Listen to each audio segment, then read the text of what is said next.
नमस्कार. आरोग्य परिपूर्ण या आपल्या मराठमोळ्या चॅनलमध्ये मी तुमची होस्ट प्लस लाईफ कोच संध्या तुम्हा सगळ्यांचं मनापासून स्वागत करते. नावाप्रमाणेच आपलं चॅनल परिपूर्ण असणार आहे.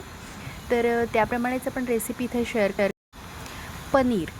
तर आपण मलाई पनीर आणि मसाला पनीर दोन्ही रेसिपी इथे शेअर करतो आहे. त्यासाठी पहिल्यांदा आपल्याला फुल फॅट क्रीम घ्यायचं आहे. जेवढं तुम्हाला करायचं मी इथे 3 लिटरप्रमाणे सांगते, त्याप्रमाणे तुम्ही करा. पहिल्यांदा आपल्याला ते उकळत ठेवायचं आहे आणि जेव्हा एक त्याला उकळी येईल कंटिन्युअसली तोपर्यंत हलवत राहायचं आहे. दूध पूर्ण त्याला उकळी आली की गॅस तुम्हाला बारीक करायचा आहे आणि 2 चमचे विनेगर घालायचं आहे. ते पण आपल्याला 2 बॅचमध्ये घालायचं आहे, एकदम घालायचं नाही. जेव्हा तुम्ही विनेगर घेता त्याच्यात थोडंसं पाणी मिक्स करून पहिल्यांदा थोडंसं विनेगर घाला, पूर्ण हलवून घ्या. थोड्या वेळाने पुन्हा एकदा दुसरा चमचा घालून पुन्हा हलवून घ्यायचं. जोपर्यंत पाणी एकीकडे आणि पनीर एकीकडे होत नाही तोपर्यंत पूर्ण हलवून घ्यायचं व्यवस्थित. आता तुम्हाला दिसत असेल की पाणी एकीकडे होतं आहे आणि पनीर एकीकडे होतं आहे.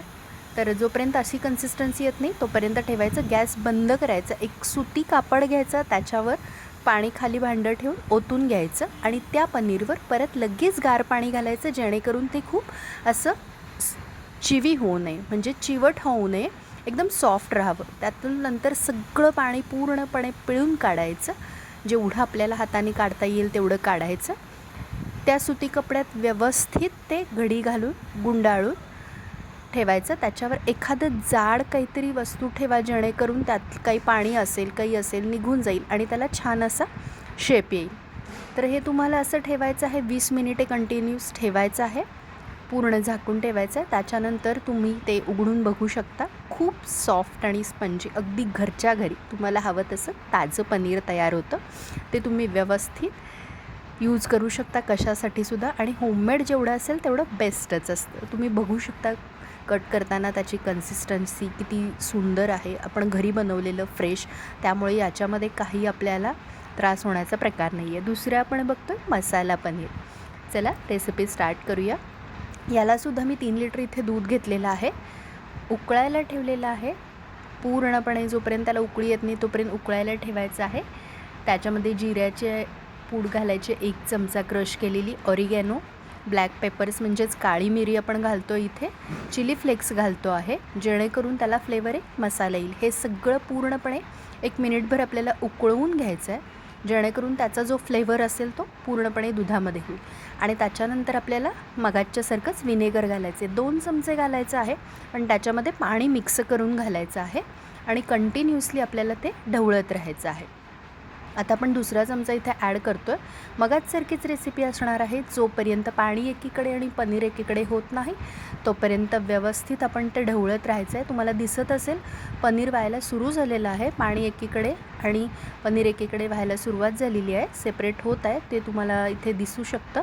तर त्याप्रमाणे तुम्ही ते हलवत राहायचं आहे. त्याच्यानंतर तुम्हाला पुदिन्याची पानं किंवा कोथिंबिरीची पावडर, पानं जे काही असेल ते तुम्ही याच्यामध्ये फ्लेवरसाठी ॲड करू शकता. हे ऑप्शनल आहे, तुम्हाला हवा असेल तर तुम्ही घालू शकता. त्याच्यानंतर आपण एक सुती कपडा घेतो आहे आणि त्याच्यामध्ये परत ड्रेन आउट करतो आहे. सगळं काढून घेतल्यानंतर लगेच त्याच्यावर परत गार पाणी थोडंसं घालायचं आहे आणि परत पिळून घ्यायचं आहे सगळं व्यवस्थित.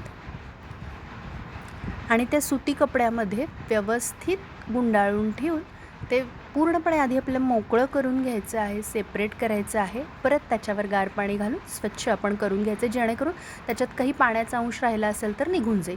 चवीपुरतं आपण त्याच्यामध्ये मीठ घालतो. हे सगळं व्यवस्थित आपण मिक्स करून घ्यायचं आहे, जेणेकरून जो मसाल्याचा फ्लेवर आहे तो सगळीकडे व्यवस्थित लागेल.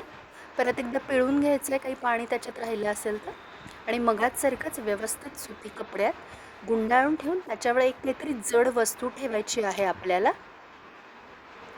आणि पूर्ण 20 मिनिटे हे असंच आपण बाजूला ठेवतो. आपण 20 मिनिटांनी बघतोय की व्यवस्थित आपलं पनीर सेट झालेलं आहे. तर जे खूप आपण म्हणतो ना जिभेचे चोचले करतात, ज्यांना मसालेदार वगैरे खायला आवडतं, तर हे पनीर ते नुसतंसुद्धा खाऊ शकतात. तुम्ही बघू शकता किती सुंदर पनीर घरच्या घरी तयार झालेलं आहे. आपल्याला विकत आणण्याची सुद्धा गरज नाही आहे. खूप सॉफ्ट छान झालेलं आहे, मसालेदार आहे. त्यामुळे प्रत्येक वेळेला त्याची भाजीच करायला हवी असं काही नाही. या पनीरचं तुम्ही काहीही करू शकता. रेसिपी आवडल्यास लाईक शेअर करायला नक्की विसरू